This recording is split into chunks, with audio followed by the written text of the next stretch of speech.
The European Convention on Human Rights and the American Convention on Human Rights are important regional human rights agreements which protect fundamental rights and provide strong enforcement systems. The European Convention was adopted in 1950 under the Council of Europe. It mainly focuses on civil and political rights such as right to life, prohibition of torture, right to liberty and security, fair trial, freedom of expression, religion and privacy.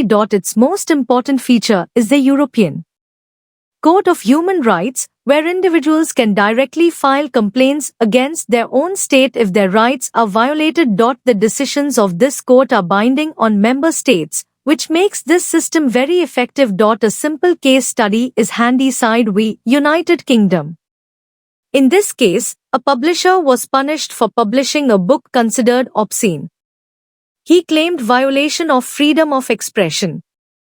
The court held that freedom of expression is essential in a democratic society, even for ideas that may offend or disturb, but it also allowed reasonable restrictions. This case shows how the convention balances individual freedom and public interest. The American Convention on Human Rights, adopted in 1969 under the Organization of American States, also protects civil and political rights like right to life, personal liberty, fair trial, freedom of expression and right to participate in government.